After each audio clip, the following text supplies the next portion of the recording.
Ya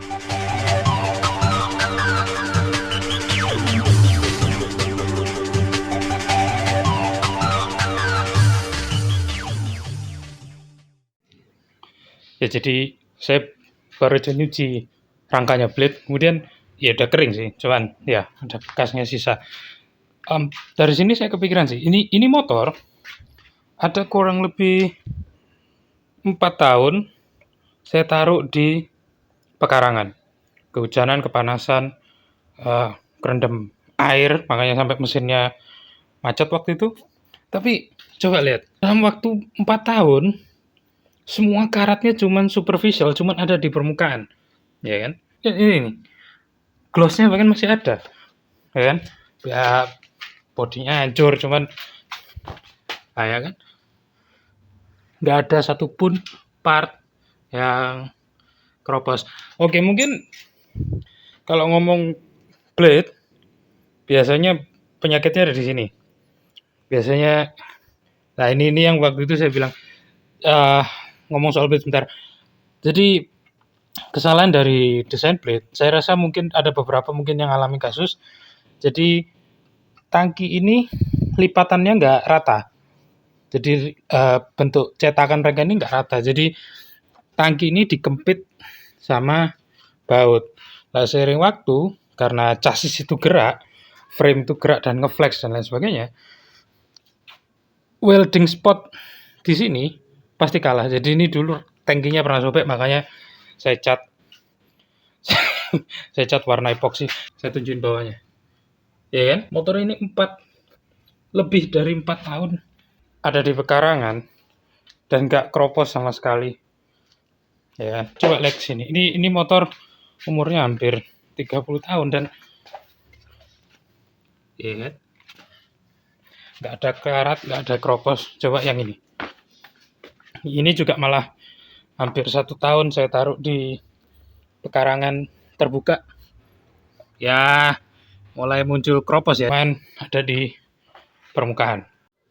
Yang saya heran adalah motor-motor ini, ya, ini, ya, ini, umurnya semua di atas 10 tahun. Tidak ada dari salah satu dari motor ini yang keropos. Dan menurut saya, ya panas. Dan menurut saya selama 5-10 tahun belakangan, kita jarang nemu kasus motor rangkanya patah. Dan mungkin baru muncul 3-4 tahun belakangan, rangka patah, ESAF. Kalau kita lihat motor-motor zaman dulu, dia punya, terutama motor cup, motor bebek, dia punya jenis rangka yang tengahnya boxy, karena dia nampung tangki dan lain sebagainya. Dan kenapa itu desain itu dirubah? Satu-satunya motor yang masih pakai bentuk seperti itu bisa dilihat ada di Vespa kalau sekarang. Tapi itu desain zaman dulu, jadi modelnya ngemplit di tengah, kemudian ada box biasanya. Nah, motor-motor yang pakai chassis atau frame seperti itu pasti cenderung rentan keropos. Karena apa? Nyimpen air, ya, dan drainase itu nggak bagus. Tapi itu pun kayak L2 Super saya tahun 76, L2G tahun 76, L2 SN, jarang dari mereka keropos. Tapi memang bisa keropos terutama di box tengah, dan itu biasanya nyimpen aki. Nah, kenapa motor chassisnya berubah dari bentuk yang seperti itu utuh, monokok, jadi bentuk tubular? Tentu satu, penghematan biaya. Kedua, efisiensi kekuatan dari frame itu sendiri. Makanya motor sekarang bentuknya rangkanya seperti ini, ya kan? Dia nggak nyimpen box di tengah. Motor yang masih pakai model box, terakhir kita bisa lihat ada di, mungkin udah lama ya, Win mungkin. Dan makanya motor-motor kayak Win, CB series itu keropos karena itu. Nah, motor-motor sekarang semuanya tubular. Kenapa tubular? Tubular lebih mudah menyalurkan air atau membuang air, drainase air. Jadi di situ. Itulah kenapa motor rangkanya berubah seiring waktu. Selain ya memang rigidity itu nomor satu, karena rangka-rangka seperti itu flexnya lumayan besar. Nah, sekarang pertanyaan adalah gimana nasib motor-motor ESAF kena musim hujan tahun ini? Ya, sekarang pertanyaannya adalah gimana nasib motor esaf tahun ini kena musim hujan. Cuman bentar saya mau balik sedikit soal frame motor. Jadi motor-motor sekarang ya tubular dan sebagainya yang kayak begini-begini ini satu drainase lebih baik. Nah, kesalahan dari esaf adalah dia mengulangi kesalahan motor-motor zaman dulu, yaitu uh, saya bilang kayak tandon air, ya di bawah leher itu terutama di bawah leher dan itu fatal karena jelas banyak sekali air yang tidak terbuang dan itu muncul di banyak kasus ya.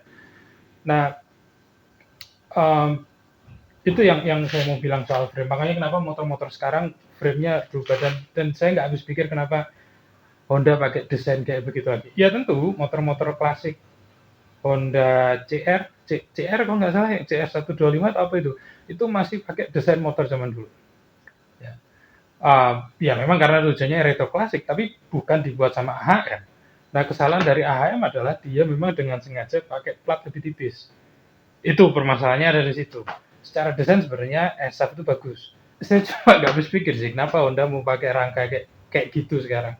Dan saya lupa sih mau ngomong apa. Cuman intinya gini, apa yang harus dilakukan menjelang musim hujan? Satu pasti ya, tapi saya rasa semua orang nggak punya waktu untuk itu.